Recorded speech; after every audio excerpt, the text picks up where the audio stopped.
श्रीहरि 13वां अध्याय।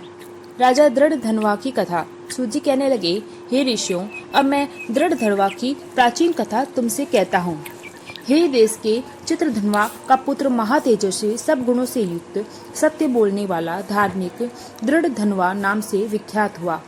वह दृढ़ धनवा चारों वेदों और उसके अंगों को पढ़कर विधि पूर्वक गुरुजी की पूजा कर दक्षिणा देकर पिता के नगर को गया। अब राजा चित्रधनवा अपने मन में विचार करने लगा कि स्त्री, घर, पुत्र आदि छोड़कर मुझको भी वन में जाकर हरि का भजन करना चाहिए।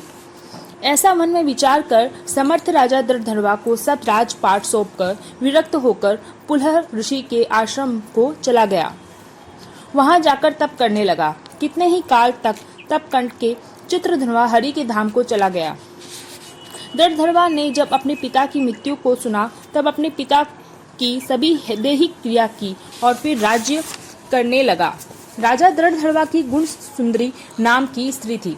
उसके 4 पुत्र हुए और चारुमती नाम की एक कन्या उत्पन्न हुई।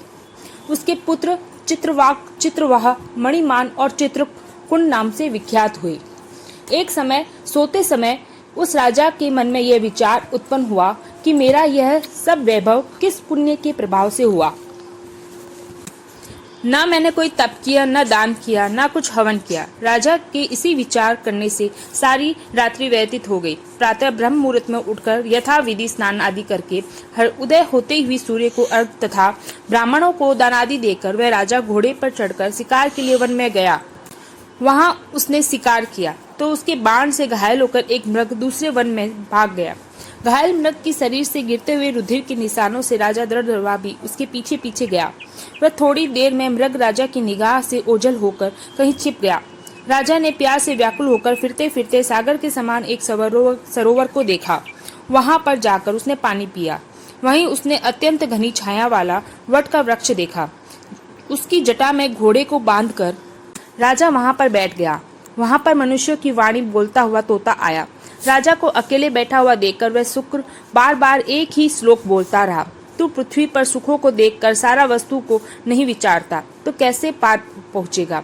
ऐसे उसके मन रहस्यपूर्ण वचनों को सुनकर राजा को यही सोच हुआ कि बार बार यह शुक्र मुझ ऐसे वचन क्यों कहता है।